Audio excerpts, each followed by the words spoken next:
feel your fire, baby, let me dance to your love. I wanna feel your fire, rising from the flames. Paradise only to burn again. Let me dance in the rhythm of your flame. If I burn, let me die to burn again. If I burn, let me die to burn again.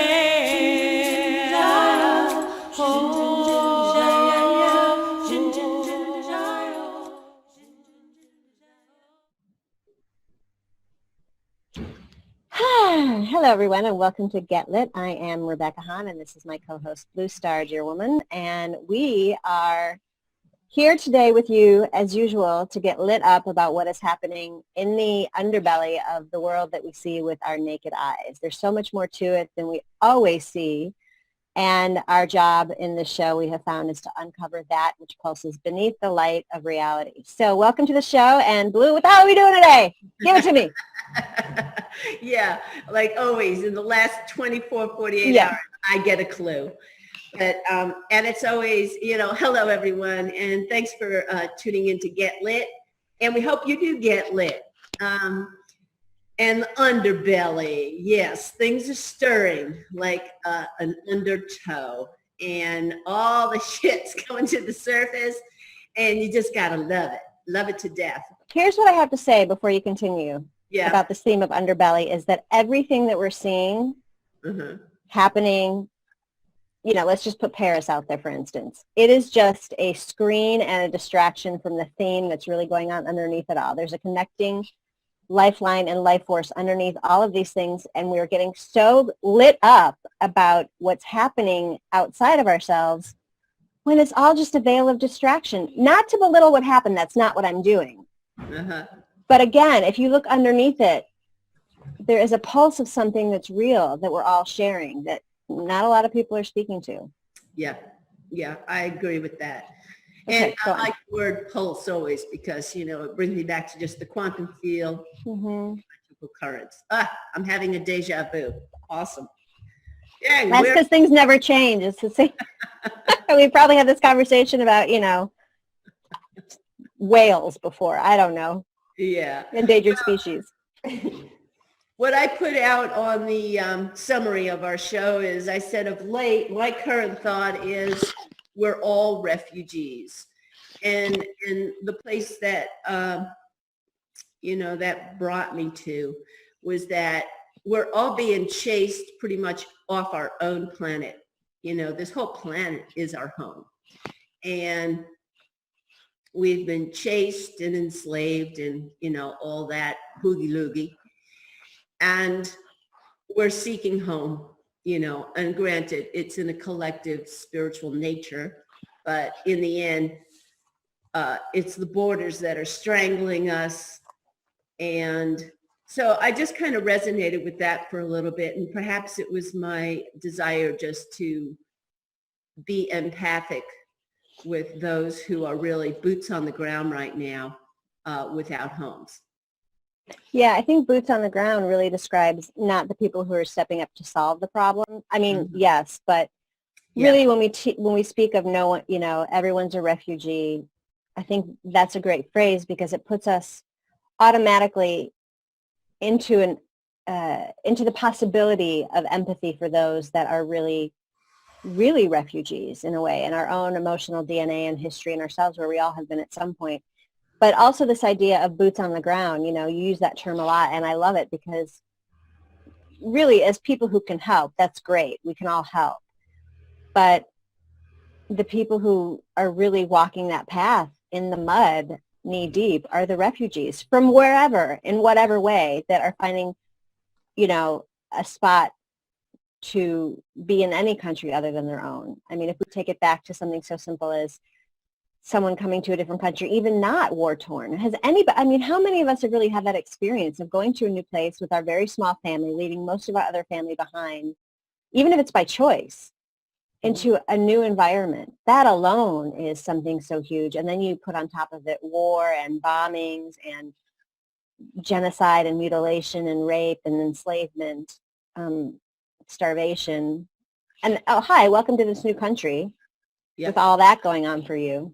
Well, it's if we really look at our homeless, they're our refugees in our own countries and locales.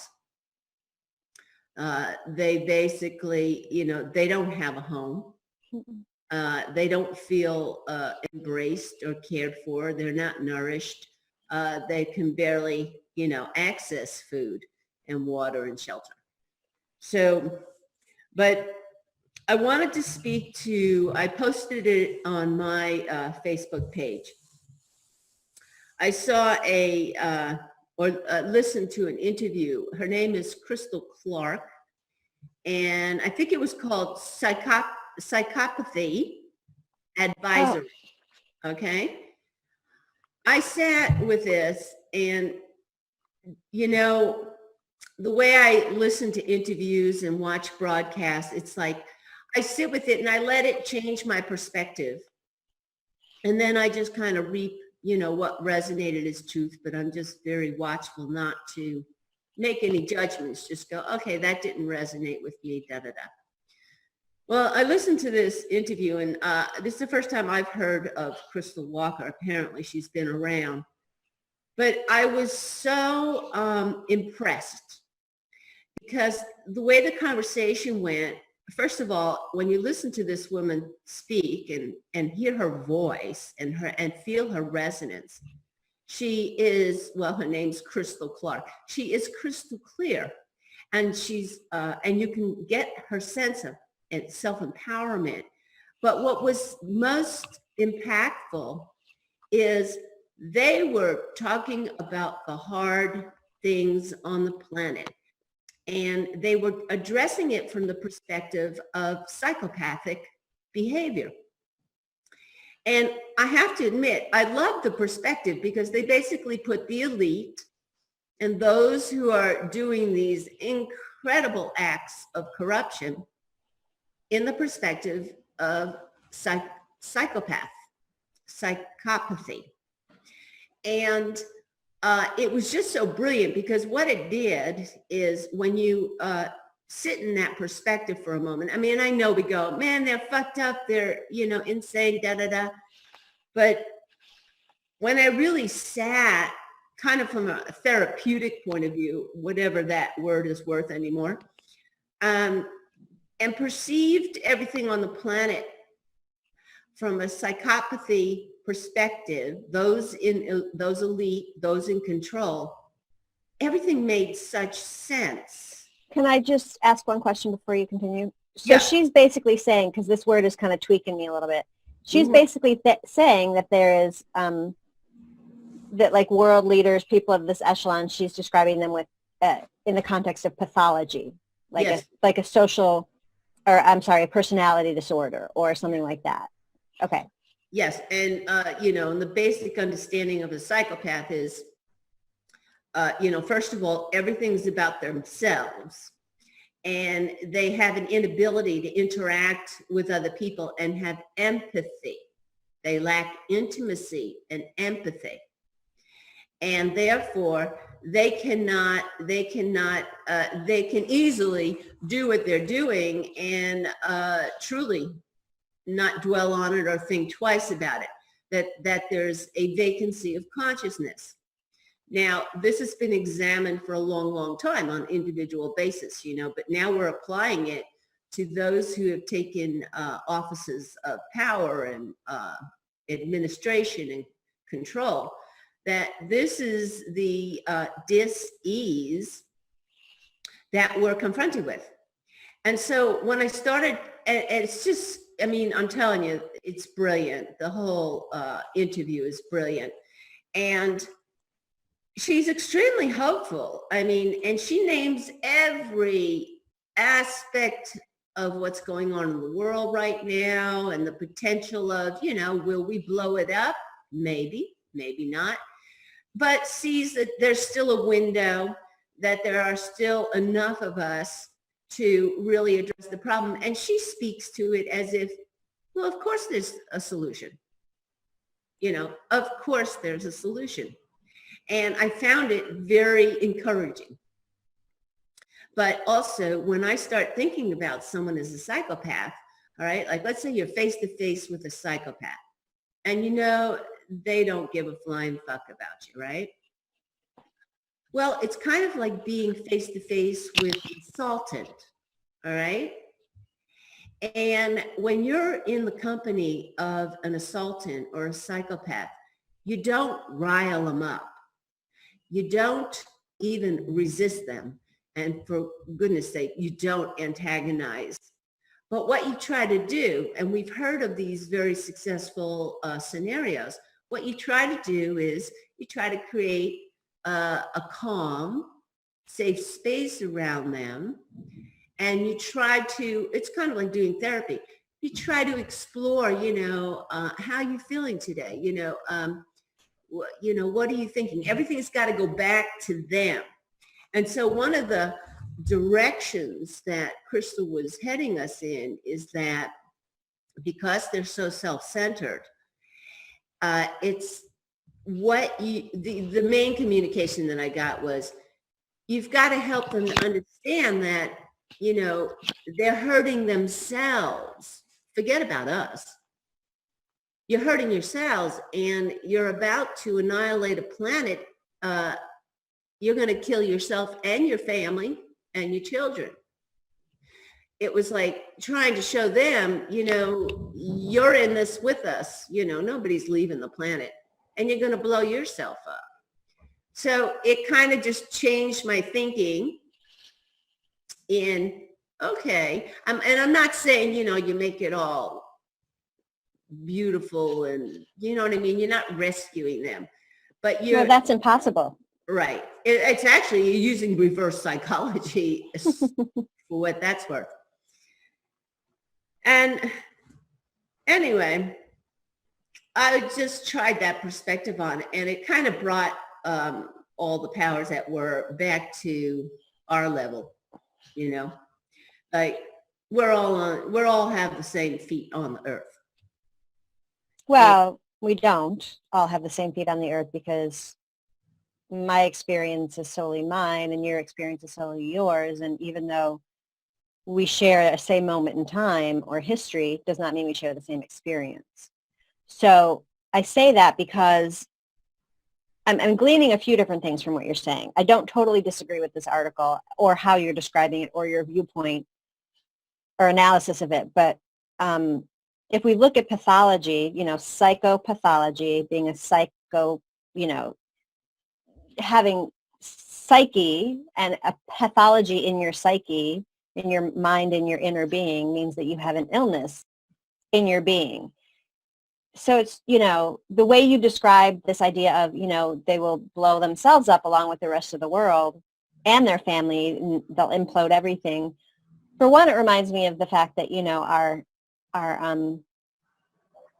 religious, I can't find my words today, our religious martyrs who, if we look at 9/11 and we look at what just happened in Paris, and it's not that different. They're just more fundamentally brave to take what internally is their psychopathology and put it out into the world, unlike American psychopath leaders who are pretty much so fine-tuned and manipulative that they do it in a way that's more undetected, that keeps the veils across our eyes.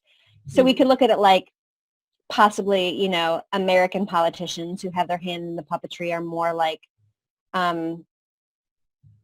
a traditional kind of sociopath that we see, maybe someone with a more of a personality disorder that is like an ambivalent personality disorder. When we look at somebody like, a martyr, ISIS, whatever we want to call them, just for the sake of, categorizing things, they're probably more like a someone with, an oppositional defiant personality disorder or something where they don't control their impulses.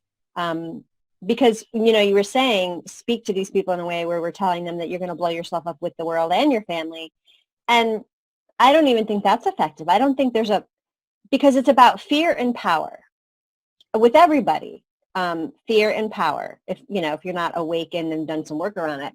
So when you're talking to these psychopathological politicians, they won't see a satisfactory end result being that they've saved themselves and the family with the world. Their only satisfactory result is that in their own illusion, they have control.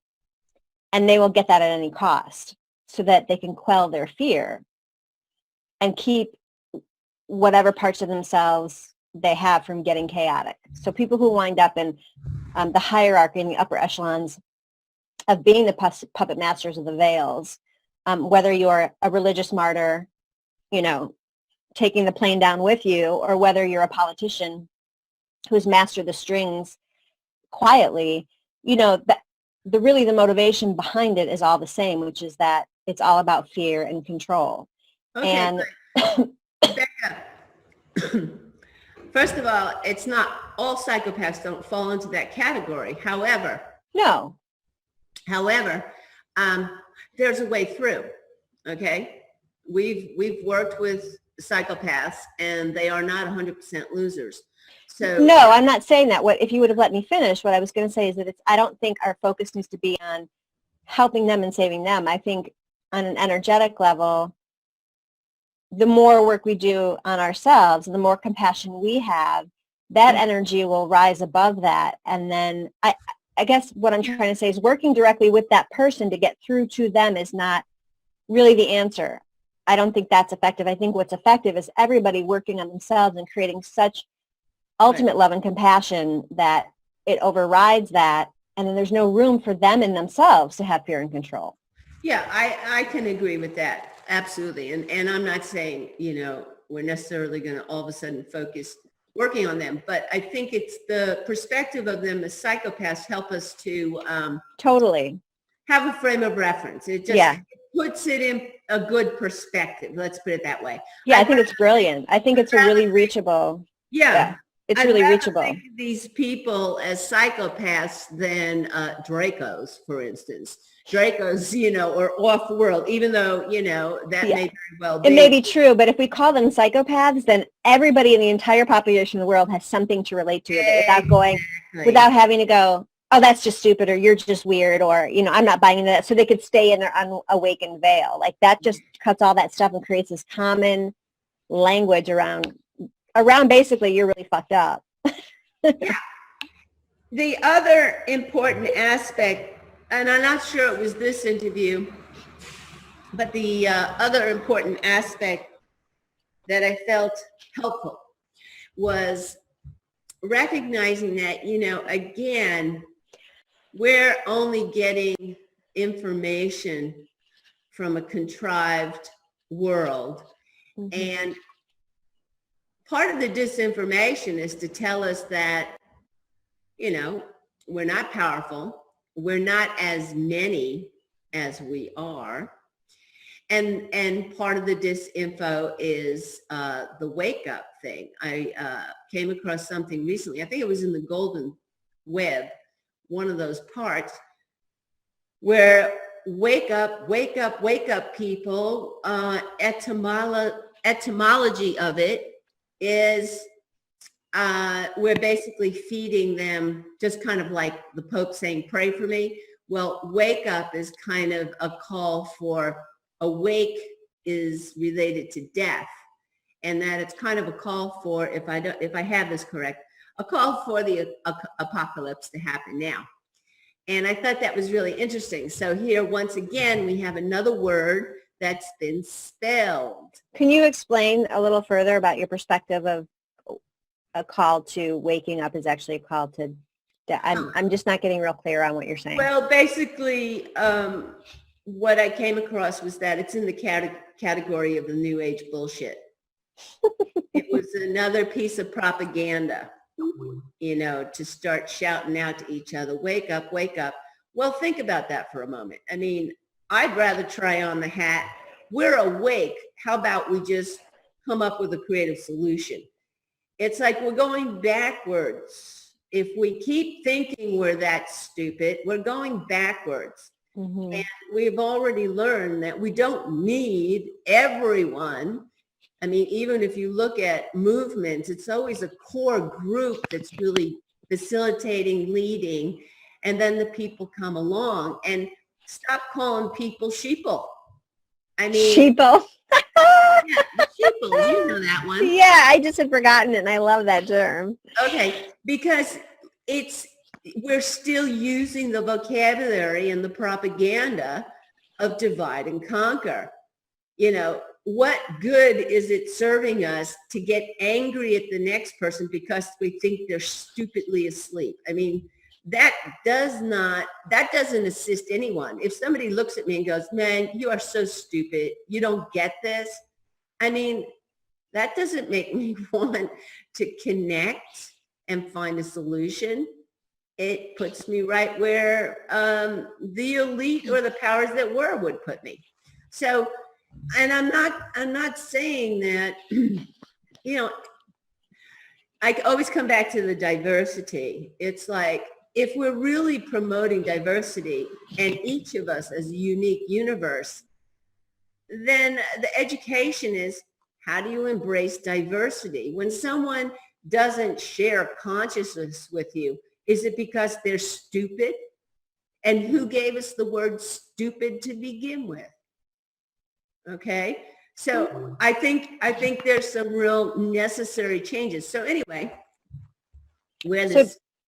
Tracy says, she was like, Tracy and Jerry, our wonderful friends, are on with us today. So chime in when you want to, Tracy and Jerry. Tracy and Jerry, I'm checking mine too. Here we go.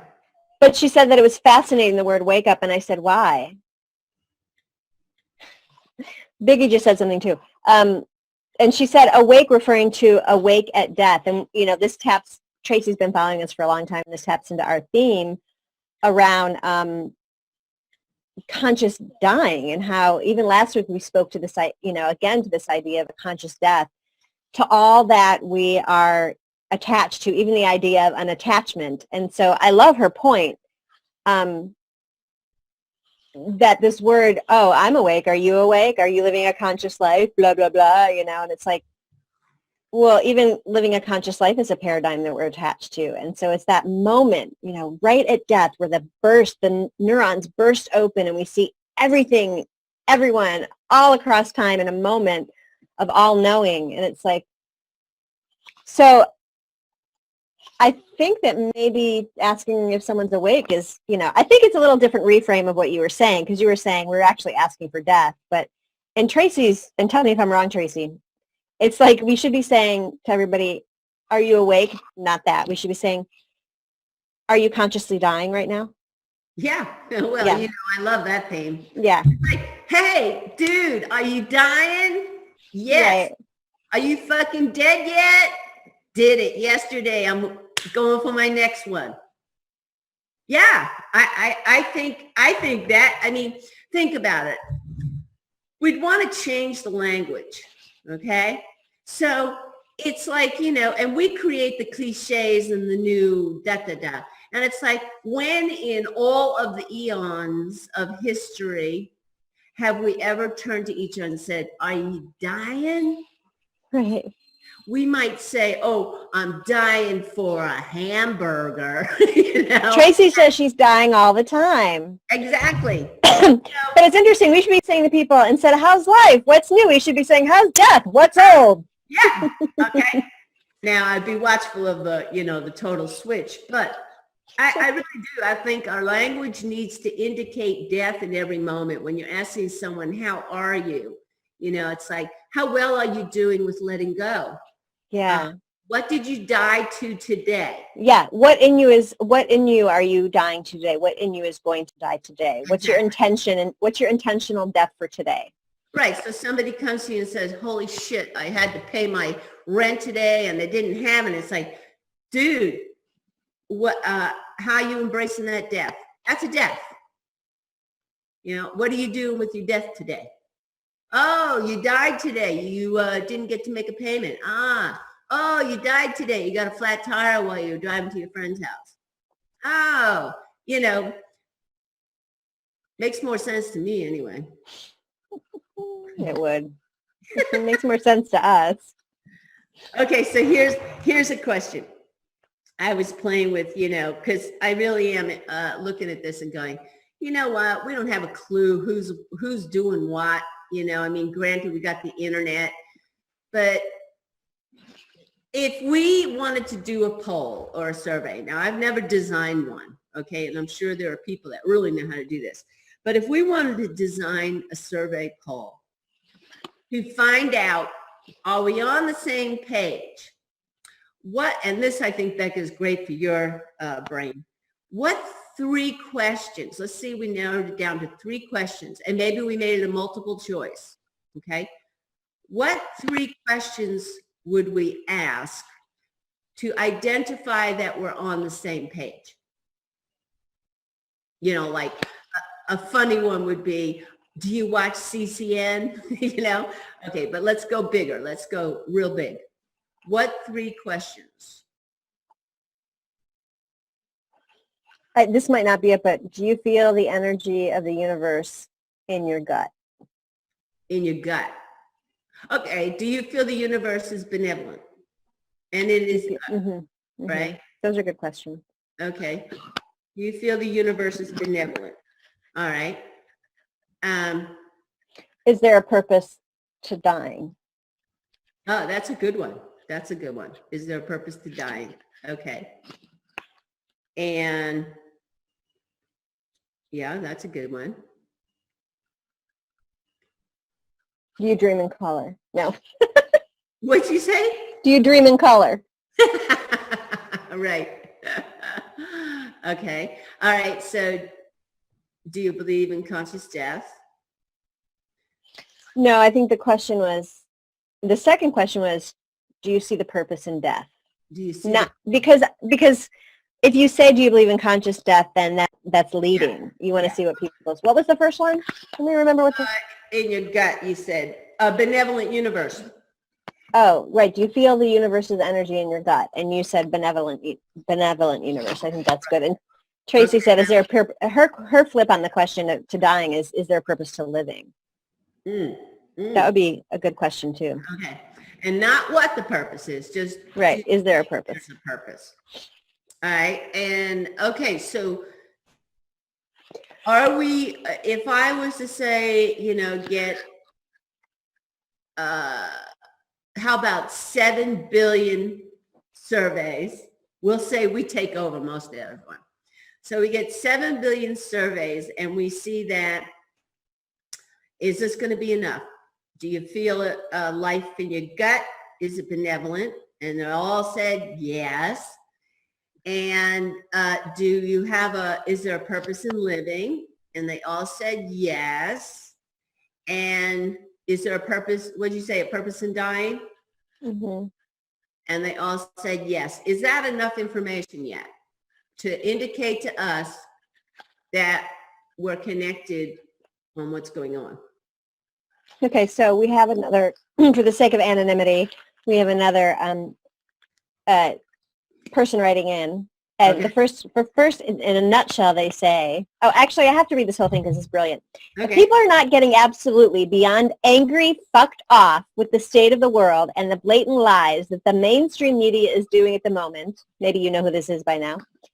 You need a head examination by an engineer, as some of your wires might be loose. That was from previously, but in reference to our conversation right now, a good question is life even life, or is it just a continuous explanation of self-development in higher meditational sleep?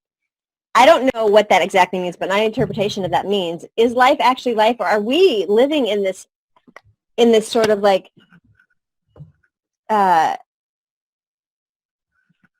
discovery all the time of our own self-development on a soul level? And really, we're in meditation. We're in this like meditational sleep, traveling through this world, taking everything in, and this life is the dream actually, and the meditation and the self-development is actually our real world, our reality, and this is just the picture we're seeing projected on it. So I got it right. Ding, ding, ding, ding, ding, ding, ding. Okay. So how we ask that question? Let's see. People are not getting absolutely beyond angry. Okay, so that was before, but the one that's pertaining to our survey would be, is life even life? Oh, are you living it could be something like, is this life your waking dream, or is this life your spirit dream, or like, what, is this reality your primary reality, or is this your projected reality? Maybe something like that. Oh, okay. All right. We're getting better here. Do you recognize, right. Is this our dream reality or our projected reality? Because if we are living a life of self-development in a meditational state, and this is just our dream world, yeah, then it goes back to the quantum field. We could do anything we want at any given moment to change this dream. okay. It goes back to that. So okay, so I love that idea. So, I mean, okay, we're getting better. We need more clarity. It's like we're asking, do you know that we can change this reality? In the meantime, are you thinking about all the fucked upness in it? Or do you believe this is your only reality? Right. And are you 100% in the fucked upness of it? Are you 100% living it and therefore want to change it? Or are you putting your attention in how you can project a different reality? Are you leaving it?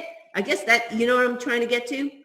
It's like there are so many that we know that we have this potential to create our own reality. So is that removing you from face to face? What do we do with this fucked up shit? I guess it could be, do you think that your essence can change this perceived world instantaneously? Because if we are living in a meditative state and this is just our dream world, then I could change the color of it at any moment. I could do it in French. I could do it in, But we know this, and it's like when I do that, I'm not really interacting with the reality that is boots on the ground and just foreclosed on my house. Right, but here's my thing about that. If we want to bring this full circle to a theme, is we go back to the psychopathology of our universe, and the people who are really good at it tend to be the leaders, and the people with boots on the ground. It goes back to my statement of, the way through them is not to them. The way through them is to create so much love and compassion in ourselves that energy drowns out any psychopathology or manipulation, and then they just have to come into it with us. So that statement holds true for boots on the ground, and people who are really struggling and don't have food, shelter, water, fire right now, and are being, thrown out of countries. I firmly believe it goes back to my whole saying that I said for years: pray, don't vote, which totally pisses my mother off. But I believe in that idea. Like, you've got stadium football fields full of people cheering for a team. I want to walk out on the field and just say, time out for a minute, everybody sit down, including the football players, and everybody just start droning up energy of peace and love. Do you know how much, there's so much energy being put towards somebody winning the game. What if we put that same energy towards not the football players, but everybody winning the game? All drop down into a 5 billion person meditation. That energy would resonate to the point where me giving food and water to the people with boots on the ground would be irrelevant. It would change instantaneously. All right, come back to the perspective of the poll then. If you feel that if we had 5 million people that stopped voting for the game and went to this vision, okay, what are the questions we need to ask on our poll that indicate that the individual believes that would make a difference and will show up? Well, two things. One, I think the poll is, I just kind of diverged from that. The poll might be something different. But to tie it in, I don't think this poll would be, I think it'd be irrelevant in the sense that if we got people in there and there's enough people that will be able to do this practice so energetically efficiently because they do believe in it, that on a soul level, the person who only wants to watch the football or doesn't want to let immigrants into their country or whatever it may be, there's a quantum connection on a pure soul level. They're going to get it no matter what, if there's that many people doing it. However, I agree. It would be more powerful to siphon off and do a really focused type thing. But it didn't really connect. I was just talking. Yeah, okay, you're talking. Thank you. Okay, the kernel I'm looking for here is we have lots of perspectives, and I can resonate where you're going with that, right? We have lots of perspectives. The thing that we don't have is we don't know who's really in on this. Okay, that's what I'm looking for. It's like, how do we empower ourselves by setting up these particular questions? What kind of answers do we need to hear from our brothers and sisters that indicate, holy shit, there's 7 billion of us that see it this way? Okay. And okay, now we all know, and maybe it is like, what was shared here in the message is maybe it is. We all know the world is fucked the way it is. All right. We agree. Because there are people out there that go, no, it's not fucked. There's still love. And I don't know about now. Right now, it's pretty blatantly aware. right. I mean, we know people like that. They don't even want to talk about what's fucked up. So maybe we start, like on Facebook, we have the unfuckers group, right? Everybody in that group knows things are fucked up. Now, how are we going to unfuck it? Okay. So that's a good starting place. That's a good So sample. Tracy asks, do you focus on your stuff or do you focus on the psychopath shit? And I say, no, we're focusing on our own benevolence, our own unconditional love that we put out into the universe. However, can you hear me? Yeah. Okay. Right. So I think everybody focusing on their own absolute pure soul light is what's going to carry this through, not their shit, because we can't fix them. That's their choice. We could do whatever we can do. Okay, so then the question would be is, do you feel 100% responsible for your existence? Oh, that's a great question. What's the point of the poll, though? Let's go back to that, because I think I'm losing sight of what the point is. Yeah, I'm not sure you got it. The point of the poll is... I'm not sure you said why. Yeah, I did. Oh, okay. Okay, it started with the foundation that I think there are a lot more of us that are in synchronicity than we know because we are not getting accurate, honest feedback from the world about how many there are of us, number one. Yeah, I got that part. Okay. Number two, when we are searching for creative solutions, what the fuck are we going to do about this? Dun, dun, dun. And then we go and talk to who we think are our friends and they can't even carry on the conversation. Then I'm bringing it back to us. What is it we need to hear from people to let us know we're going on the same path together? Okay, so you asked me to step in with my businessy, fine-tuning detail brain. And I'm seeing that you're asking questions to find out who is awake. But I'm not hearing from you what the point of that actually is. You're saying to problem solve, but once you get the information, okay, what do you want to do with it? Like what? Okay, trust me on this.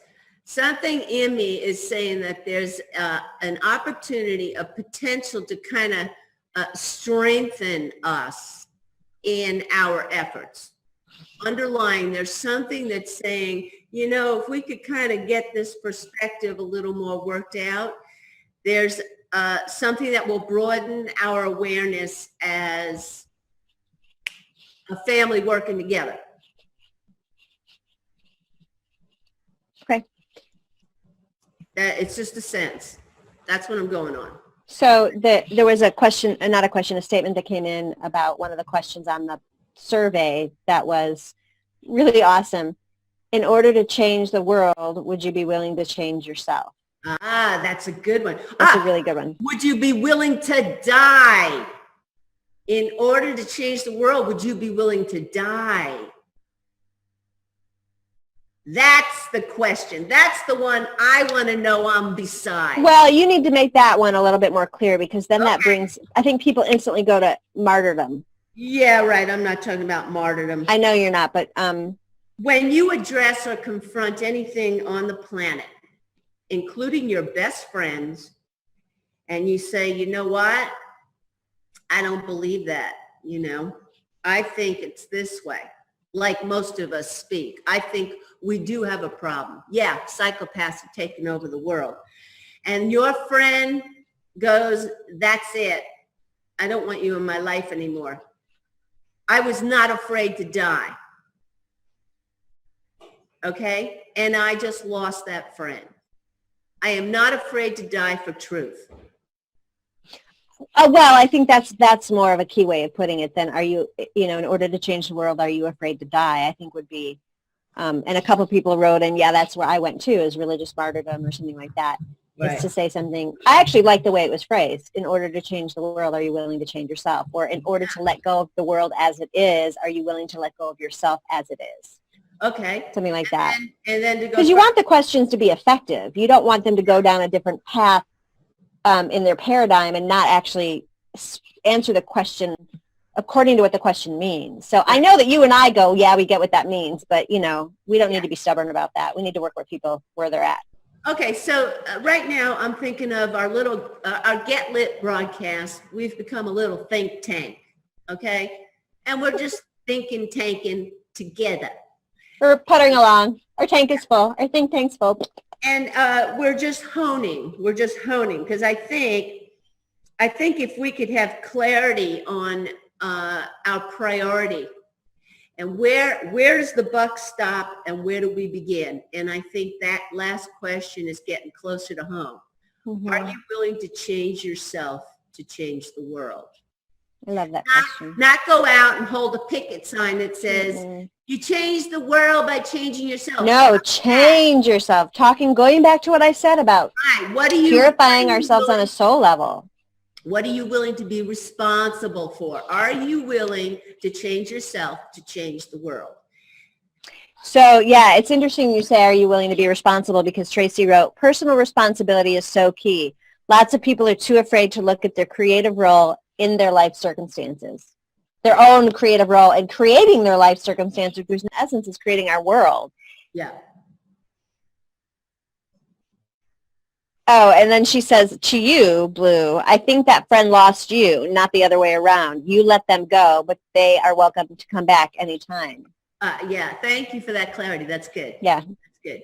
Yeah. Yeah, we have to remember that too. It's like sometimes when we let go of somebody, it's that they've let go of themselves or they aren't in creative responsibility of their own life. Mm-hmm. That you get to a point and you're like, you've let go of yourself. If you've let go of yourself, there's nowhere for you to tether to this relationship. Yeah. Exactly. You can come back anytime. I am here. Mm-hmm. You can come back anytime you want. So sometimes the letting go is I love that perspective because it's not always about, I got to let go of this person. It's like, you know what? They let go of themselves years ago. Or this thing let go of itself years ago. It holds no meaning anymore because it's not tethered to anything essential. Mm-hmm. Mm-hmm. I love that. Yeah. And I think you just reminded me of, how many times do we have those kinds of experiences and then time goes by and that person has changed. I don't think we give a lot of room for when someone dies in our life that they come back. Mm-hmm. And we don't know. So the last image and experience we had in our hearts was, oh, fuck, they died and quit life there. We don't really know, and there's that other idea, yet we're holding, they were fucked up. They stopped. And, that's based in fear. And I'm going to tie this back to refugees because, we have an experience with somebody in our life, and I'll go bigger, where that person is not serving our well-being anymore, and we can't connect to their well-being because it's not there anymore, and we have this thing that happens, and we either let them go or they let go of themselves, and there's a lot of pain around that death and dying of something intimate and close. And then the years go by, and typically we don't create a lot of space for reentry because we have a fear based on history of what that looked like. Mm-hmm. And usually that fear is there because we haven't practiced enough self-compassion and self-love and created enough space within us and dealt with enough of our own fears to create space to look at that person anew and reconnect with them. Mm-hmm. So when we look at history and refugees and genocide and martyrdom and all of these things. I just read an article recently about how after World War II, Jewish refugees were being turned away from all countries, including America, and that they polled people, speaking of polls, something like 89% of all Americans didn't want German, Russian, Polish Jews into the country, and they weren't letting them in. And this is in 30, 40 something. And we're doing it again. And it's that idea that we're so afraid because that was during the Great Depression, and we'd just been traumatized by starvation, losing our jobs, losing our money, people killing themselves over it. We were traumatized as a nation during the time that they were wanting to come. Lots of immigrants were wanting to come into America, and so it was that lack consciousness, that scarcity consciousness, and we're doing that again in a time where, as a nation, we're flourishing. We throw away 5 billion pounds of food a day or something. It's ridiculous. So it's this paradigm of fear, and what we've known throughout history that I think is kind of really connected to our emotional DNA. The minute we hear refugee, our emotional DNA is imprinted with this idea of trauma, of the Great Depression, of not having enough, having it be a scarcity model, and also, taking what's ours, and this Protestant work ethic thing that we have in our brains.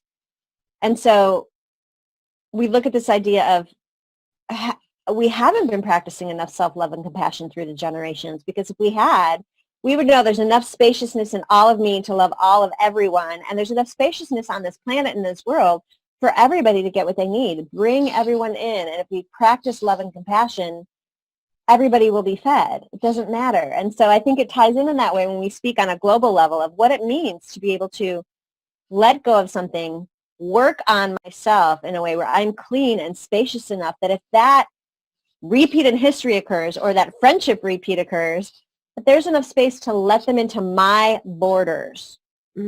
Let them in. Yeah, that's good, to bring it back to the self. No borders. Now, also, I think the question that's formulating for me is, do you put the stops on? Is there anything in your life or aspect of your being and your growth that you stop? I would say everybody has that. I think it's our human nature to put stops on things. Well, I think there's an organic pause to digest the information, integrate it, decide what you want to keep, what you want to let go of. And I guess that would point to beliefs. A stopper is a belief. When you go, okay, now you've gone too far. Somebody starts talking about extraterrestrials, and they go, no, I can't go there. Right. Stop goes on. Rather than, well, it kind of gets me pissed off. I feel out of control when we talk about UFOs. I think it's made up. I've never met one. Have you? So with killing, the kill button. Kill switch. Yeah, the kill switch. How many? Yeah, it's like, do you use the kill switch, and what do you use it for? Do you use it for getting pissed off at the fuckers in life, or do you use it for my vengeful moment of emotion? Well, I'm interpreting you using the term kill switches is like, when do I shut down, and how do I shut down? Do I shut down by overeating? Do I shut down by smoking a bunch of weed? Do I shut down by being angry and vengeful and putting it outside of me when I'm in fear? Is that what you mean by kill switch? Because I think we started with one meaning and then it kind of transferred into another meaning. Yeah, let's see. I'm not sure that's exactly. I'm thinking like the kill switch is when it's kind of like you stop taking responsibility for your growth, or you stop growing. Yeah. So your picture's off. I know. I turned it off for a sec. I'm adjusting my headphone, and I didn't want it to get distracting because I'm not getting a clear read on this. So keep talking. I'm listening. So the kill switch is, yeah, I think it's like when we say, no, I'm not going to take responsibility for that. But the kill switch is your own growth. So what I'm asking is, do you use the kill switch externally or internally? And internally is the only place I think we're invited to use it. that would make a difference. So if I keep using the kill switch out there, well, you're powerless with that. You can know what you don't want and do want, but the kill switch is when you're not willing to look at it. You killed your own evolutionary process. I feel like, I am on an exploration during this broadcast. And, I, like anyone else, think about and invite creative solutions for everything that's happening on the planet. And I do believe in the basic core strengthening of our self-empowerment, the spirit within us, however we identify that for ourselves. Yeah, and Tracy writes, tends to make people withdraw from confronting or questioning their own belief system. So, yeah, I mean, I think that's kind of what we're doing now. We're really, what do I believe? What do I feel? What is possible? What's not possible? Yeah. And what but people shy away from that. Right. And it's like what out there indicates to me that someone's awake, What's that? It's a moment by moment thing. What's that? What's indicating to me that, we're connected? I mean, you and I, we can go down a lot of paths. We can throw a lot of stuff around and let things roll off of us or work it out emotionally, right? But if I said, okay, Becca, you're in this with me, right? And you go, yeah, I'm in this with you, Blue. All right, we're going to the front lines of Russia, just as an example. And you just go, an example. Right? And you go, Blue, I don't think so. I'm like, what? I thought we were in this together. No. And you tell me, all your reasons or no reasons. And I'm like, oh, shit. So where do I go? But you're telling me where we're going. You're not asking me. And if we're in it together, you're not going to tell me. You're going to ask me. No. Well, I'm making the assumption if we're in it together, we're going to do everything together. Yeah, but that's so you. We're in it together, but I'm going to tell us where we're going. We're in this together, and we're going to Russia to the front lines. No, there needs to be other conversation before that, like you saying, here's what I think, the direction I want to take it. And I can say, okay, well, here's where I think I want to take it. And you're going, well, I think maybe I'm interested in going to the front lines of Russia. And I can say, ooh, that really kicks up some fear for me. Let's give it a little time and keep talking about it instead of you just dumping it on me. And I can say, fine, I want to travel by horseback around the world and forage for berries. And you go, ooh, I don't know about the horse thing. I'm like, okay, well, let's keep talking about it. I'll give you time. Okay. I was just giving you an example. I know, but I got to point that out because it's not effective, Okay, so we've had the conversations and you're still going, I want to go Russia. And I'm still going, it really scares the shit out of me. Now go. Okay. The point being is like, how are we knowing that anybody's with us or not? It's like, it's so individual. Okay, but how do you know I'm with you? Because technically I'm with you. Yes, I mean, so how do you know? What about our relationship? How do you know? Exactly. And the only thing that makes me know you're with me is that you're truthful. You're honest with who you are and who I am, and you're not judging me for my choices. That's how I know you're with me. That's what I value. Oh. Yeah. Okay. I might judge you every once in a while, but I'll tell you I'm having a moment of judgment, and here's why. Yeah. That's what I'm saying. Okay, so this transparency, ability, maturation of your emotional self, maturation of your spiritual self, responsibility. These are the qualities in essence that resonates truth, strength, and we're in this together. Not what the heck you're doing with your life or why you've chosen to go over here and I'm over there. That doesn't matter. So, and that brings us back to those questions, which is essentially we're asking about people's virtues. What's the spirit nature that guides you? It's not, are we all going to rally at the same place? No. So, you know, we're asking one another to share virtue. You know, do you value your life? Are you afraid to die? Are you afraid to live? That come from here. It's not, you know, if I were king of the jungle, there'd be love, there'd be no war. You know, it's like, it's not that. Yeah.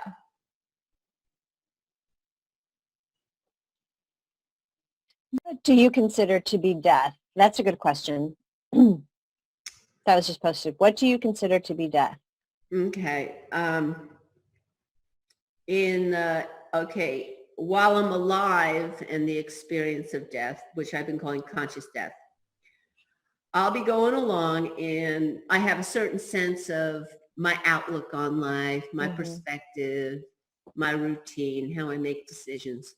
And then all of a sudden, I hear another perspective and everything in me is thrown out. I have to reconsider now. I have to go, oh shit, but what if that was true? And if that's true, then this isn't true. This doesn't work for me. And that's my first experience of death. All of a sudden, my perspective and my view on life in this moment absolutely changes. It affects everything. It affects my routine. It affects how I write, or what my next choices are, right? I just know that all of a sudden I'm changed, like a transformation. So that's my first conscious death. My physical death, I think, is just that understanding the bioorganism expires. And I can only say that I would witness my organism expiring. And then after that, I'm not real sure. It seems like, you know, I can't seem to separate what we call consciousness from what is still the mechanism of the mental, the mind. So I always think of it as returning to source uninterrupted, that somehow it's when I have those moments of essence of space and no space. And that's the closest I can come to it, when I know I'm kind of another tiny little star out there in the universe. That would be my closest imagery of it. So I think when I think of physical death, it's just an expiration of the bodysuit. And that's it. That's the beginning and end. Boom. I don't know. Something in me keeps going, but I don't know how to describe that. So yeah, conscious death is things fall away. I've been writing about that and talking about it all along. It's like when things fall away, when all of a sudden, you know, Thanksgiving was a great, blessed art of gratefulness. And then the next moment, it's like, it doesn't matter. It's what you want to put into it. Is it, you know, it doesn't represent me anymore. It's out there. I know I'm a grateful person. I know I give thanks every day and many moments. Do I have to do it like, you know, consume the image? You know, there's the conscious consumer. Consume the image of Thanksgiving when, in fact, you know, if you follow the story, it's trash anyway. You know what? The Pilgrims come and annihilate the Native American Indians. But anyway, that's a conscious death. It just falls out, and all of a sudden, I mean, this happened years ago when Thanksgiving. Let's take Christmas because it was easier. Christmas fell out, and there was my blood family still making a big hoop-de-da about it, and it meant nothing to me. And then I had to die some more because it got so extreme. I didn't want to be around it. Finally, the most powerful Christmases I've ever spent were absolutely alone in the middle of wilderness, no phones, no electricity, nothing. that remind me of the consumed population in something that had gone empty for me. That's a death. So the falling away, relationships, when they fall away, when you finally go, oh my gosh, it's not there. It's not happening. It was all my projection to begin with. Now I really see who you are and you see who I am, and we don't really have a connection. Going, conscious death, and you let it go. You go, well, that's not there. Does that answer? I didn't know there was a question, but sure. Oh, I thought you read a question. Well, regardless, here we are. No, it was a statement about a question for the survey. Oh, yeah. What was the question? Yeah, how you would describe it. Mm-hmm. What do you consider to be death? That's Yeah. a good question. I didn't necessarily need you to answer it, but you did for yourself, your perspective. Right. Like I would find it boring as heck is if I came on this show every week and I was predictable. You know, if everyone, oh yeah, Blue's gonna da-da-da. She always holds that perspective and da-da-da. If I wasn't sharing with our audience the changes, the reflections, the willingness to, you know, be who I am in this moment. Granted, there are certain things that have a continuity to them, but, you know, like, I think that's really important. And it's important to give one another the spaciousness, especially our journalists, our reporters. And, you know, and we watched it happen amongst our own, you know, shared reporters and broadcasters that we watched. We've watched it happen where we went down a rabbit hole and we were just passionate with it and explored it and, you know, and affected and influenced our audience to hold it for a while, chew on it. And then with a lot of humility and humbleness, we return and go, well, you know what? I had to start to question this and that. And then the next thing you know, people who were highly upheld and revered are no longer. Relations, and we watch death amongst ourselves. And I think that's a real healthy sign. The only unfortunate thing is I wish we didn't have to say this was bad or that was bad or they're a liar and they're da. I wish we could just go, you know, like the partner in contrast understanding, just go, well, right now we don't resonate. You know, I just wish we didn't have to trash everything. If we could just go, hey, you know, now I'm going over here, and those of us that resonate together, great. But everything dies. Even in this lifetime. I think that's why relationships, what we have, how many, you know, we know this.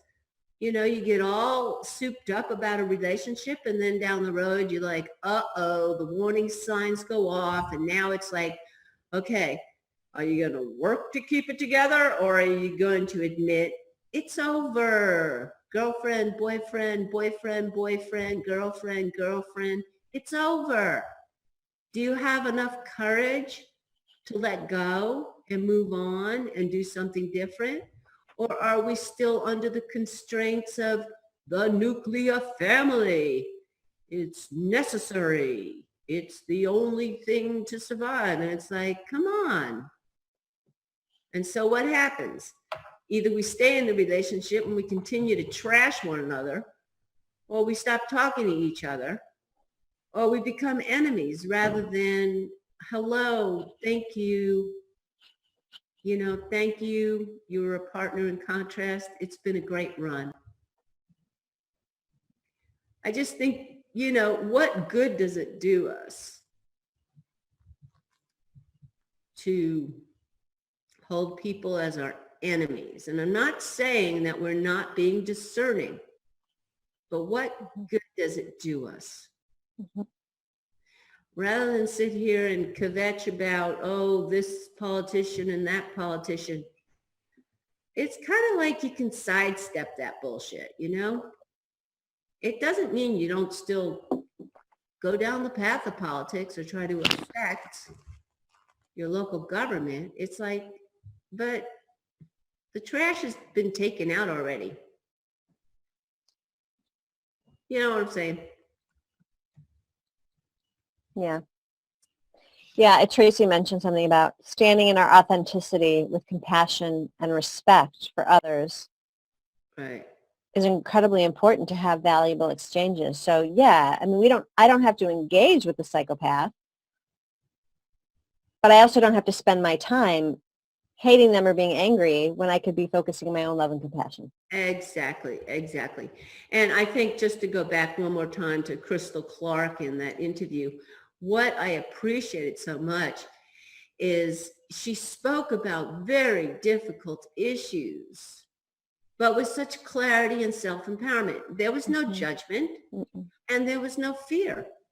And because of the calm resonance that she shared it in, I felt a maturity. That's my opinion, is that when someone can calmly lay out the facts, you know, and isn't having their reactions splashed all over it, I have a lot of respect for that, because it's like, thank you.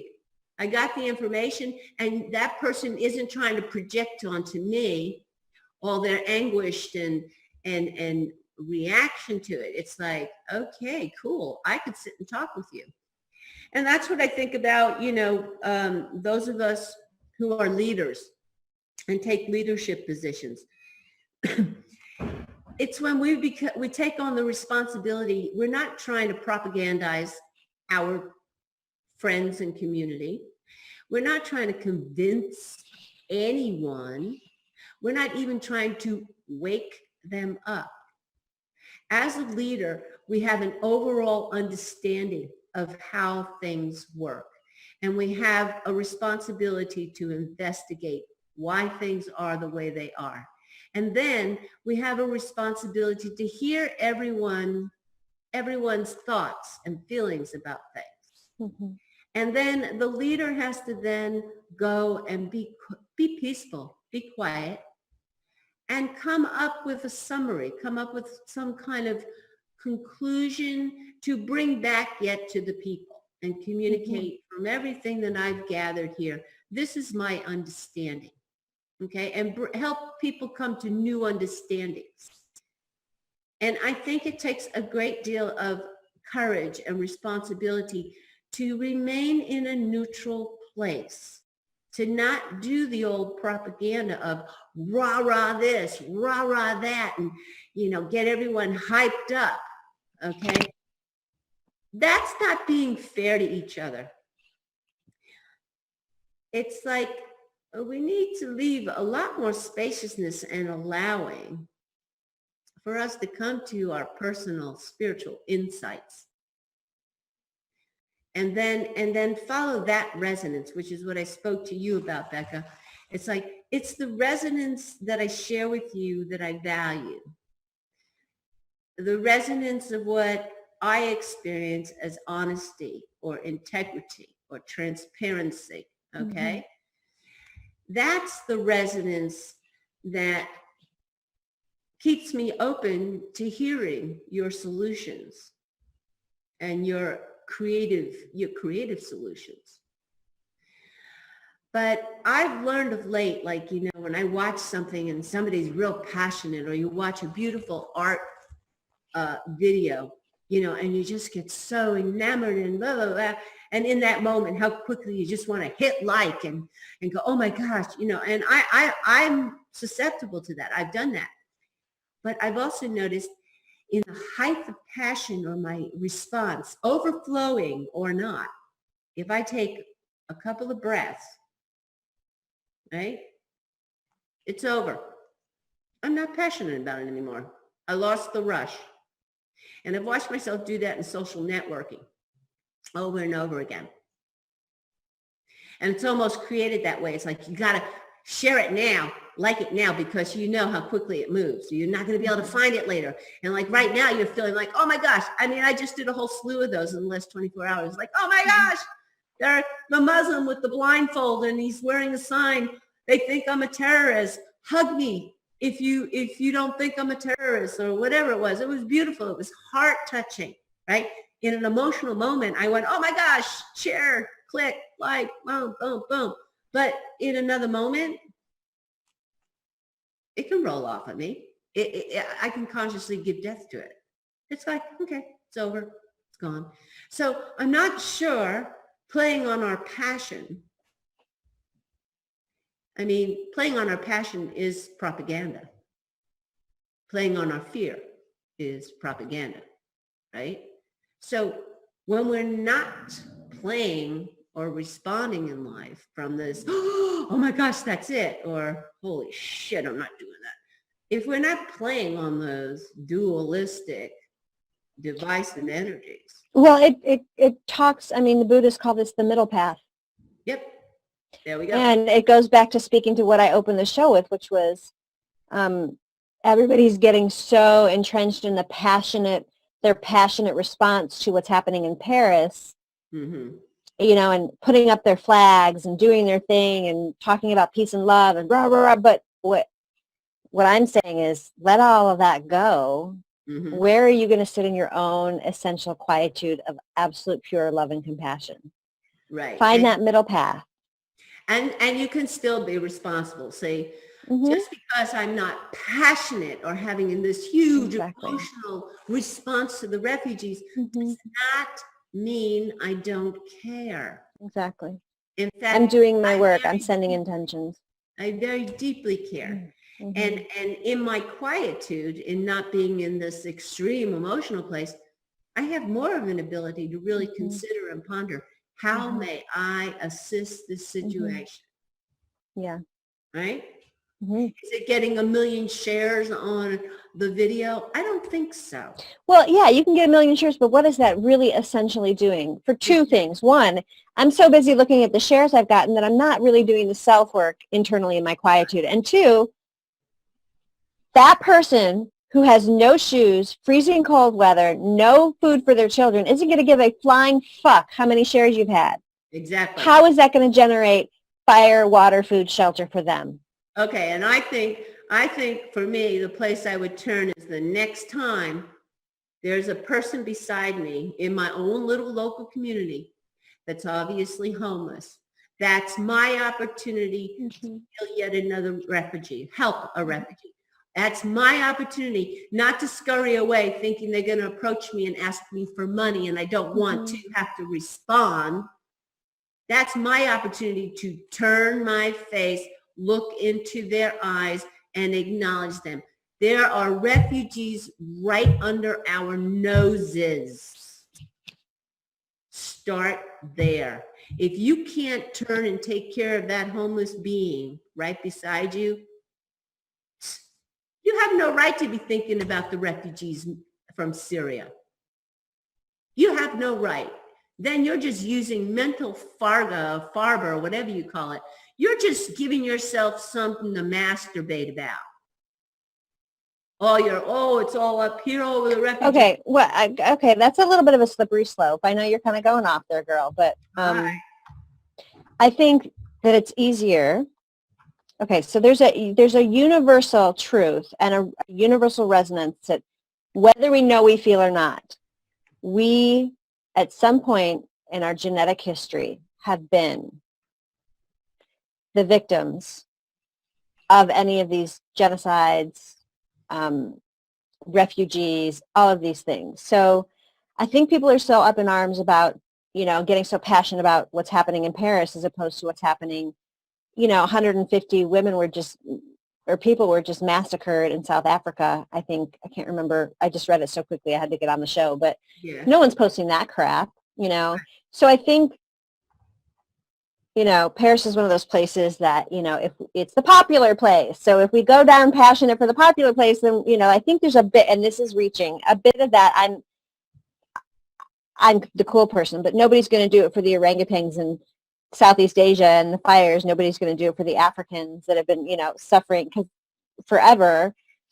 So there's a piece of us that resonates completely with whether we want to acknowledge it or not, being that homeless person, being that refugee in the Middle East, being that person in Paris. But I think everyone's attaching themselves more to Paris, because if I am passionate about Paris and the people that are hurt in Paris, then I'm one of the cool ones resonating passionately. There's that aspect. And the other aspect is that it's so much easier. I don't have to deal, it goes back to the question that was posed.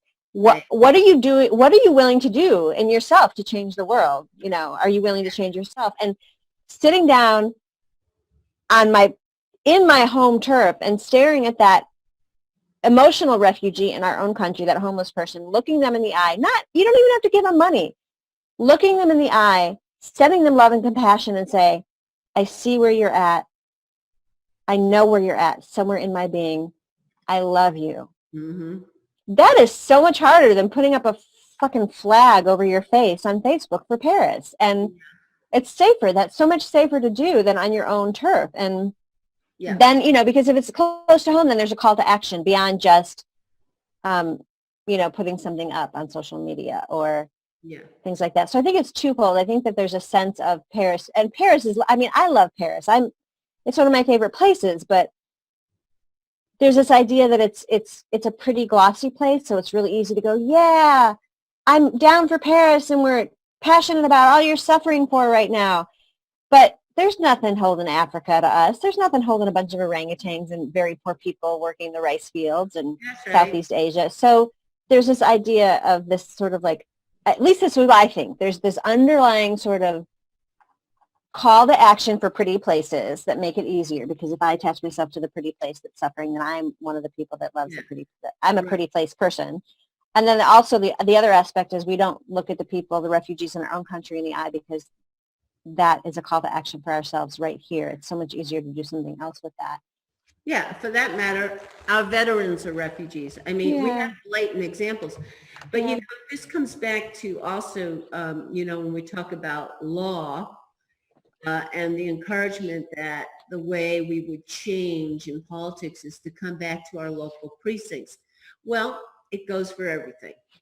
Come back to your local homeless, come back and start identifying the refugees that are already right beside you. Mm-hmm. And again, that brings it back to, the opportunity of, here's your opportunity. How do you want to do something different here? Mm-hmm. Okay. And it's the same thing as you might find someone, here's your homeless, and you have all the same fears that are trying to be propagandized right now. Yeah, but their skin's a different color. If I take care of this homeless, I better watch my purse. I can't bring them home and give them. And that goes back to that idea that we have this very pervasive, quiet, unconscious paradigm. And I'm just as guilty. Everybody is. We've talked about this before. And, Paris is much more appealing to go down for the cause with. Yeah. Because that makes me look different in the eyes of, whatever, as opposed to the homeless Spanish person or African-American person, or even taking in Jewish refugees back in the 1940s. Nobody wanted to do that. Right. They were ugly people.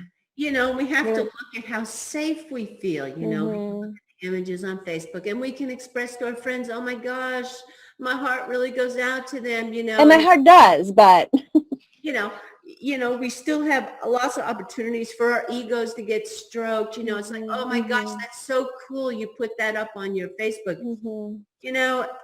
If I were to orchestrate an action, I think the most significant boycott action we could do right now is shut these fucking Facebooks down. Mm-hmm. And I know and that goes back to my point. If you're busy on Facebook getting 1 million likes for some statement you made, when do you have time to do the internal work? When do you actually have time to do the external work that counts? Now, I know that there's a value. Like there are certain groups that are having really deep and valuable conversations, and that's why that's important. We're getting private groups. But I think, gosh, imagine if we just shut the devices, period, just devices, one day, happy device down. I think that would make a very powerful message. It just be, you don't go on your computer that day. You don't use your phone. You let everyone know beforehand. I'm doing shutdown on the day. I'm hitting the kill switch on device. I'm going on a technology fast. Yeah, right. And to me, that just seems like, but I'd love to see something. But, I can start myself. Like, I'll tell you, it's very challenging. I have not had a phone, and it's very challenging to live without a phone. But what it does is it's forcing me to explore what not having a phone is about, and explore all the spaces that exist because they don't have a phone. Yeah. Tracy just said, I was just thinking that recently, considering letting Facebook die a conscious death. I've done it before. Yeah. It's been good. Yeah. Yeah. And I've been considering it again lately, like going, geez, if I wasn't putting all these images in my head, I mean, how much more understanding of myself do I need? If we're sitting in the focus, like Lisa Harrison introduced on collective imagination the other night, just a very brief and powerful visualization. Where is spirit in your body? Okay, real simple. Where is spirit in your body?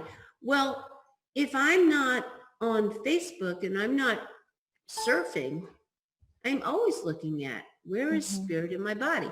So when do we get off the boat, so to speak?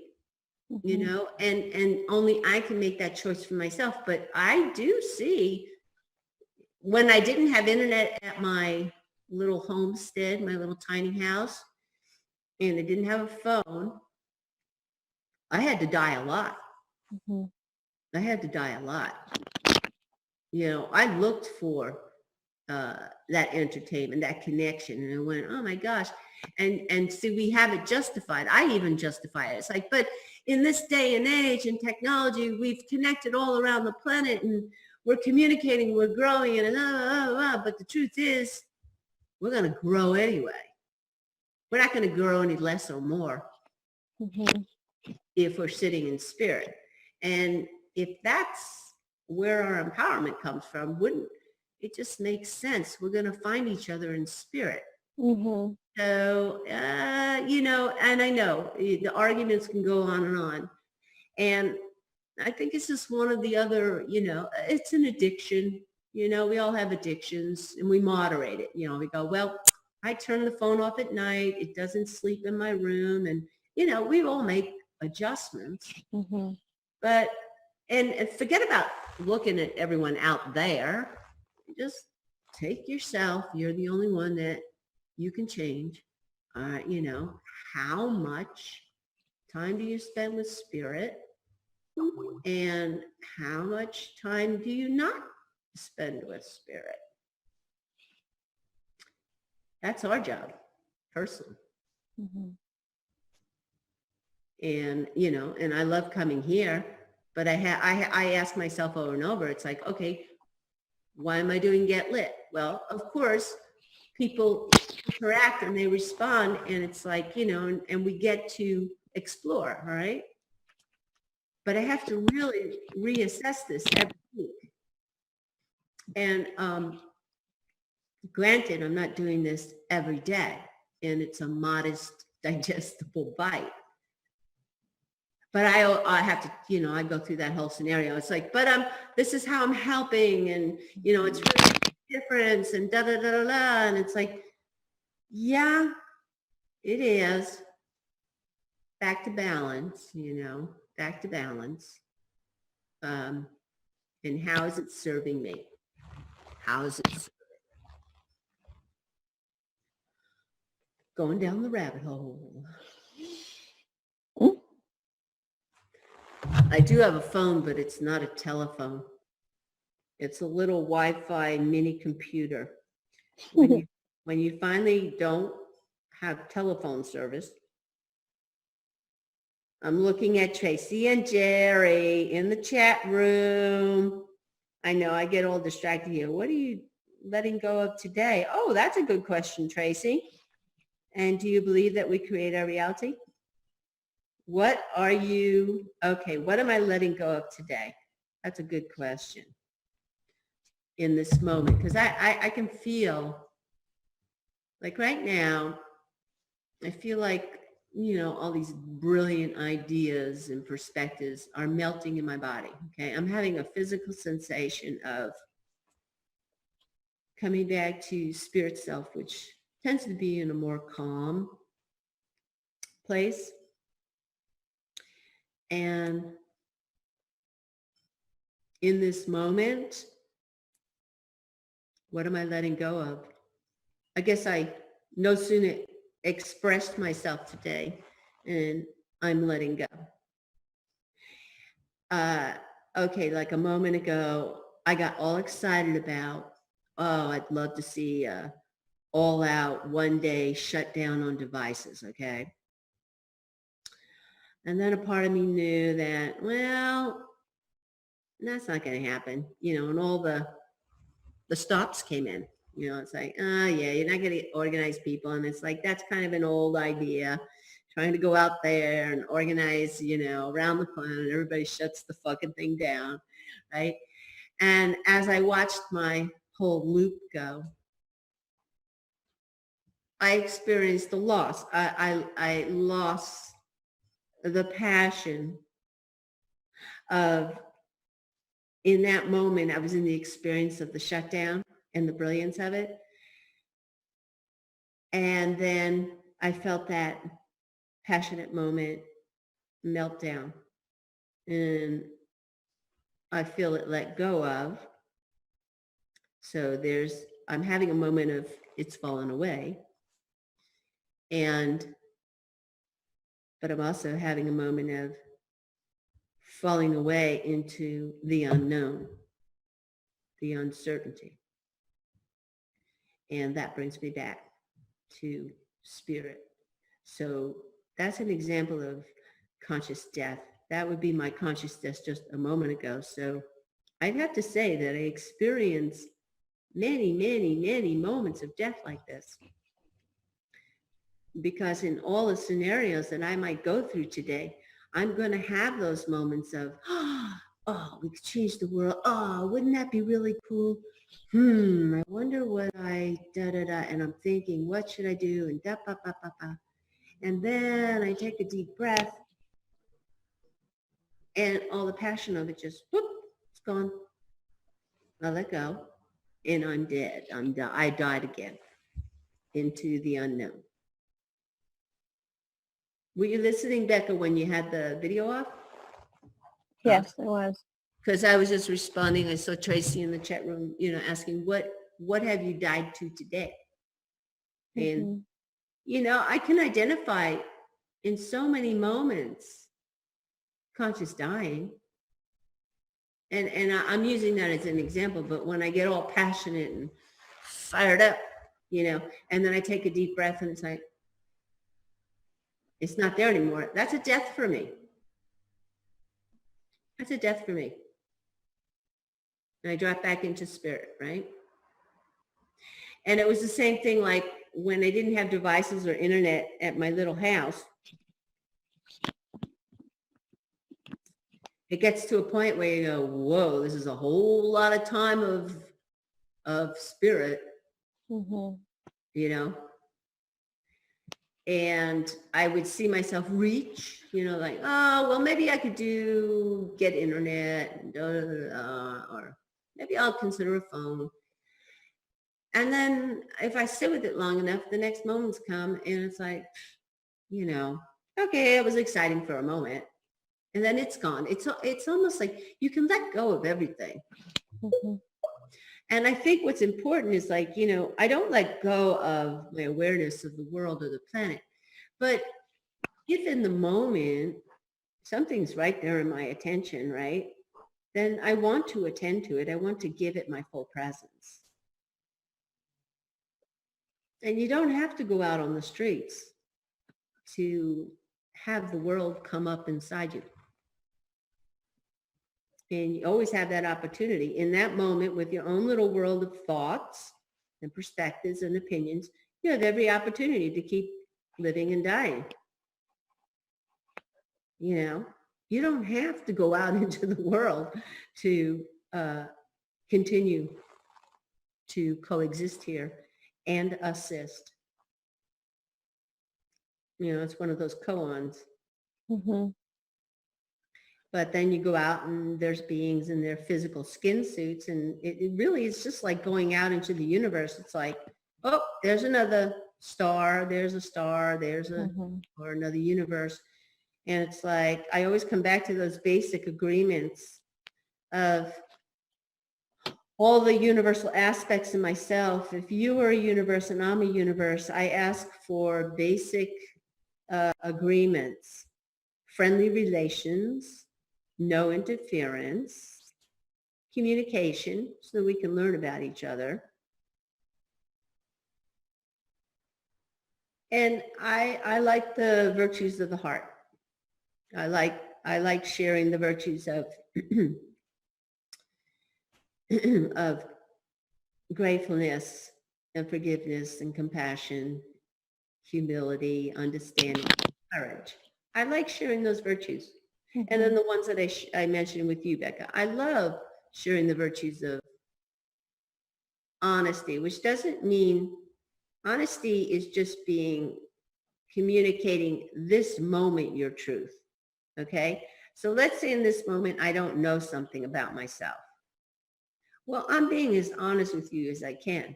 But let's say in the next moment, I know something more about myself. Well, it wasn't that I wasn't telling you the truth. I didn't know it yet. You know? And I think that's part of the compassion I have for the world. It's like, okay, somebody doesn't know that truth right now. We don't share it. And sometimes we can see it. We can look at people and go, how can they not see that? But they don't. And that's where compassion comes in. It's like, well, they don't now and they don't in this moment.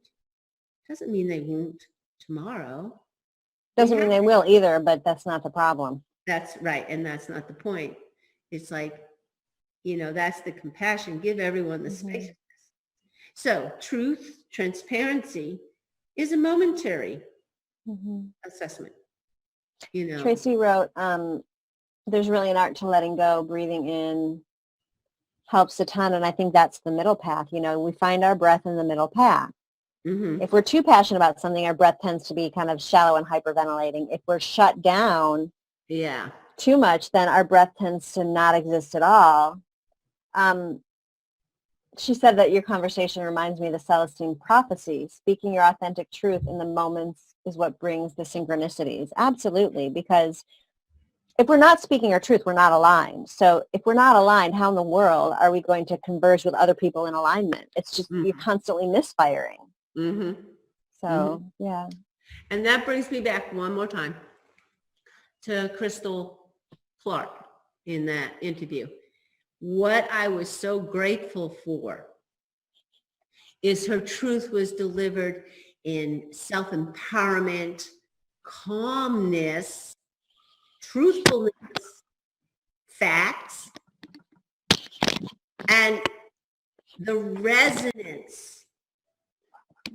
It was a high frequency of transparency and clarity, yet discussing all the crap that's happening all around us. And I loved it.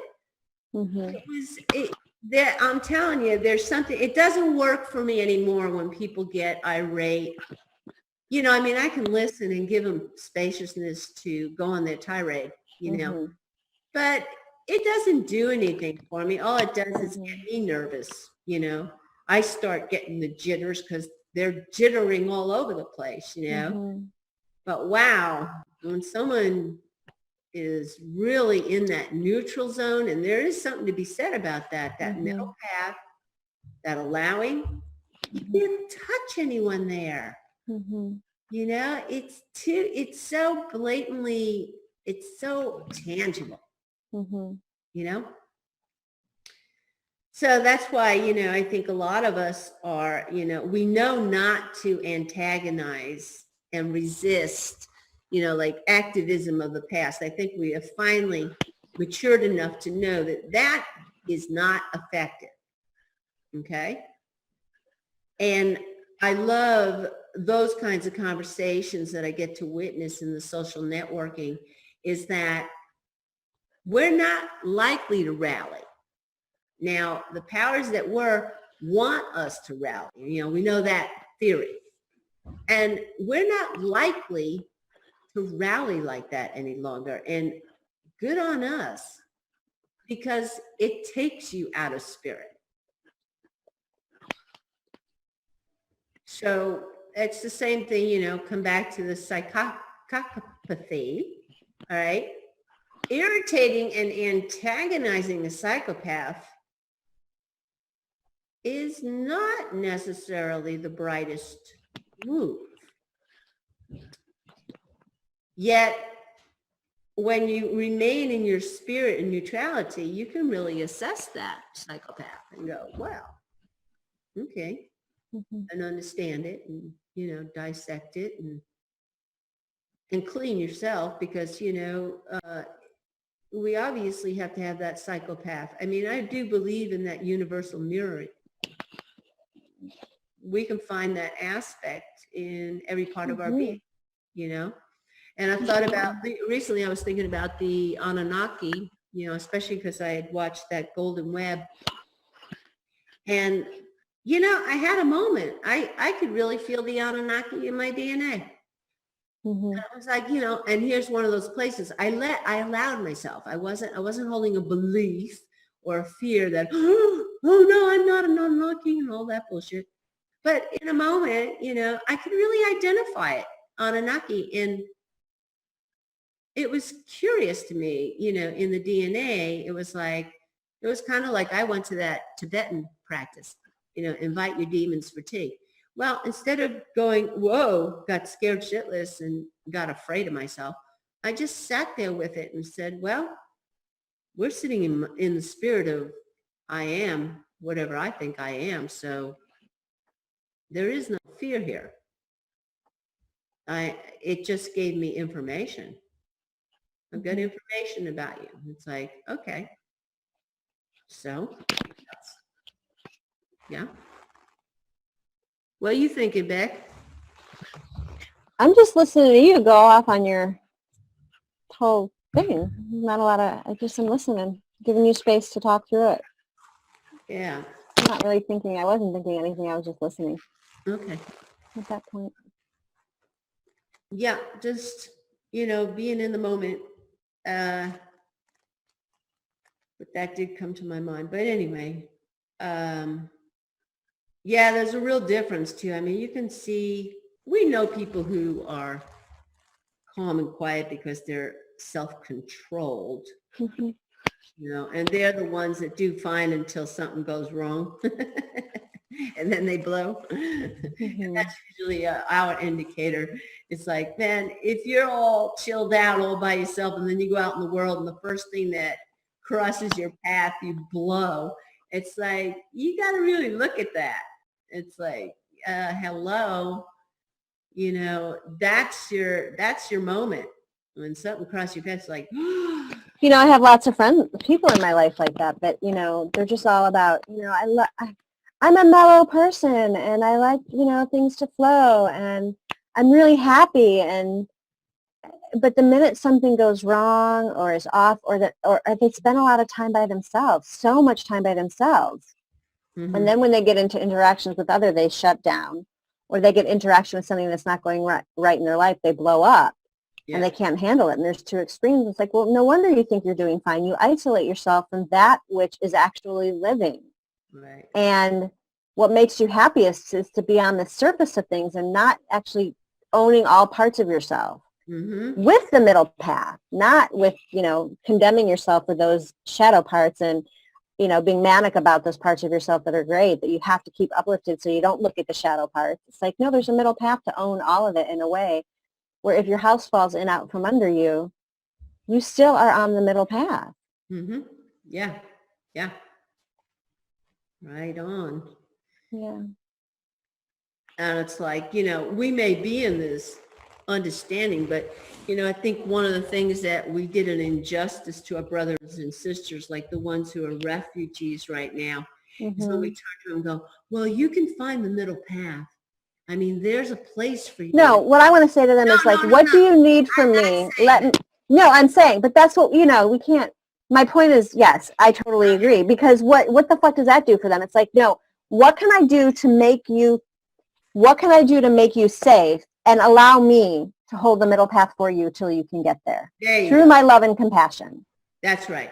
But and Becca, I know you weren't saying that, but no, I was agreeing with you. Yeah. Totally agreeing with you. Yeah, and I think it's a real injustice to one another to go, you see someone in pain. And I think we've used it as a denial tactic. It's like people that go, someone lost their child when they were 3, and, they're in the throes of all that's going on, and someone says, well, it's God's way. There's a reason for everything. And you're like, fuck you, it's God's way, But also, I think the expectation is that, and this is a whole nother show, my philosophy on healing versus transformation. And I think what I want to say to that person that lost their child or isn't safe enough to be on the middle path yet is not, it's God's way. There's always a reason, but it's, this too shall transform you at some point. What can I do to be of service now in your grief, in your fear, in all of that, so that you can find stability, even so that you can experience fully those emotions and not dissolve, because you've got to get through those emotions too, in a solid way, because they serve a purpose as well. When we respond like that, I think we're responding to our own fear. Absolutely. And so when we have a refugee or someone around us, genuine sharing the spirit is to be present to their presence. If they're in pain, then we be present to their pain. We don't try to, we don't try to change. We assist in what their needs are. I just read this is actually a cute story on Facebook, but or on some, like, maybe, I don't know, HuffPost or something, but it was about this woman. She blogged about something she had an experience in an airport where she was on her way to, from some sort of minor major city to, I think, El Paso, and the flight got delayed, and there was a woman that was on the floor, a Middle Eastern woman, who was just wailing. She was in the traditional garb. She was an older woman, grandma age, just wailing, and someone came over the loudspeaker. If you are near the vicinity of gate 43 and speak Arabic, please come to the gate immediately. So evidently this woman spoke some Arabic. Her father was Middle Eastern, and I guess she'd grown up hearing it. And so she came to the gate, and the person at the gate was like, I don't know what to do with this woman. She's sitting here wailing and screaming and crying. I can't get her to calm down. She's lying on the floor. And so the woman said something in Arabic, chopped Arabic to her, that basically said, the flight's not canceled, it's delayed. Everything's going to be okay. And so she understood that, and she sat up and she said, oh, I have a major medical procedure tomorrow.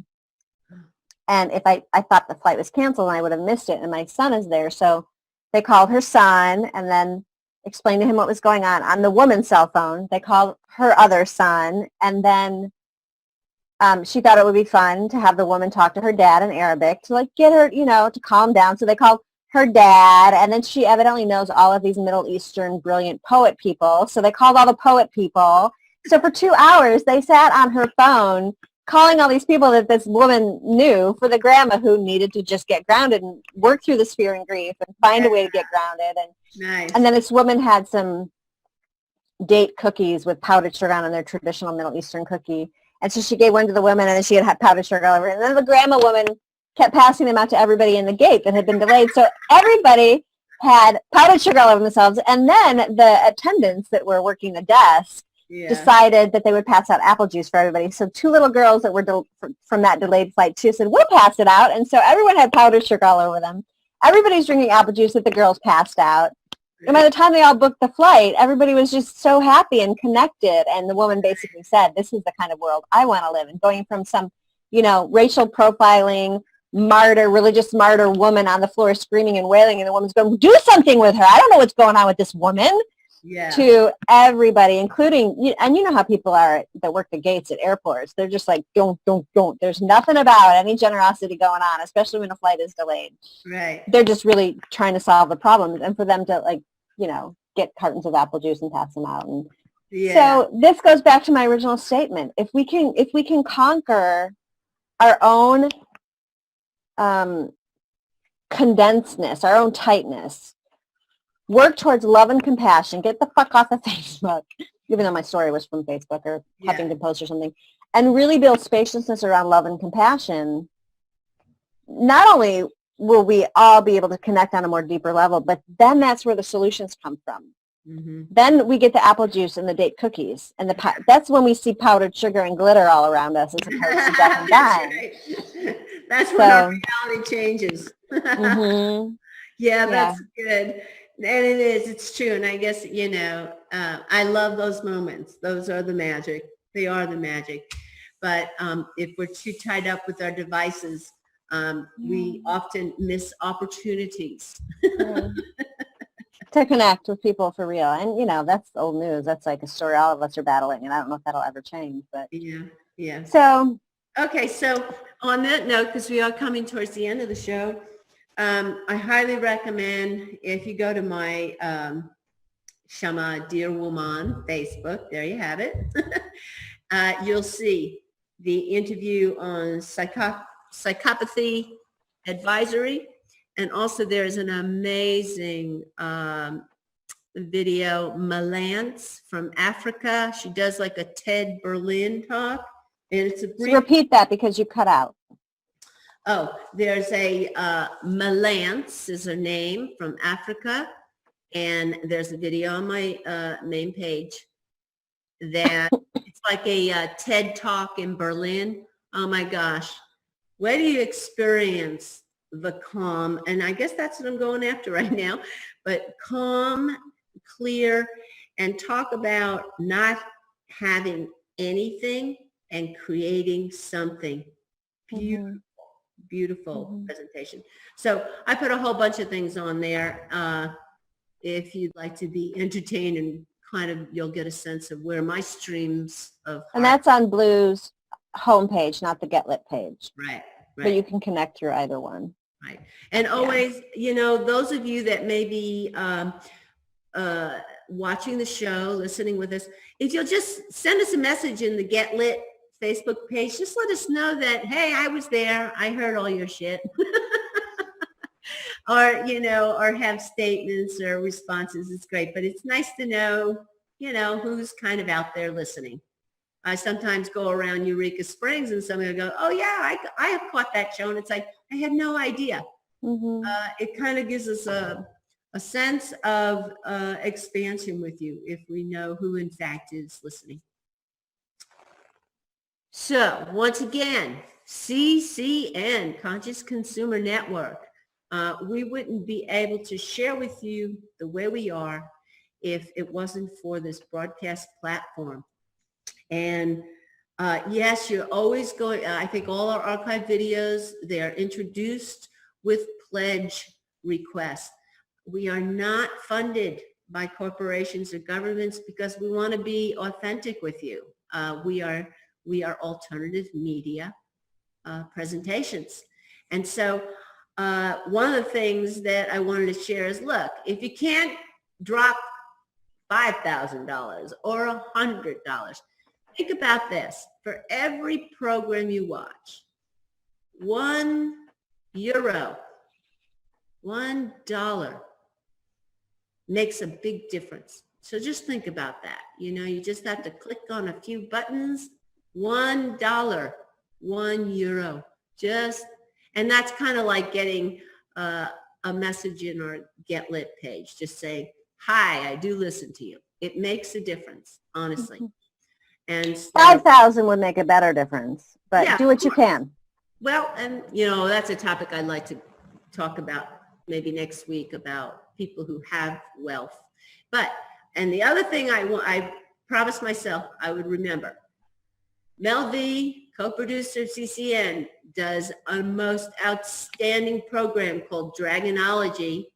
And I believe I saw it's the second to last episode of the second series. Mel comes on in 2 hours, so that would be 3 o'clock Central Time here. And I highly recommend it if you really want to experience a wealth of knowledge and education about etymology, the words, the spell. Yeah, it's fabulous. It's brilliant. Yeah, it's brilliant. Mel V in 2 hours. Come back to this CCN. And Becca? I think you about covered it today. I am just so appreciative of everybody being here with us. And, you know, the topics we cover are huge, yet they're specific. So take time to digest it all. And we will look forward to seeing everybody next week. Please make your donations to CCN. It's part of what keeps us up and running. It's all of what keeps us up and running. What am I talking about? Yeah, 5,000 would be great. And keep watching other shows. Be curious about what else is out there. Even if you don't quite understand maybe what it's about, I think once you get into watching some of the other shows, you'll go, oh, that's what that's about. Mm-hmm. So I just want to say thank you to everybody. And for our, I look over here because this is where my computer is, where all the typing's happening. So thank you to our Tracy and Jerry are our Tracy and Jerry supporters. So grateful for you to always join us. Biggie and Mel, thanks again. And we'll see everybody next week. All right. Blessings. Blessings. Oh, we will be here next week. It's Thanksgiving. It's Thanksgiving in America, but we'll be here next week. We'll be here next week. Yes. Okay. Okay. Love you.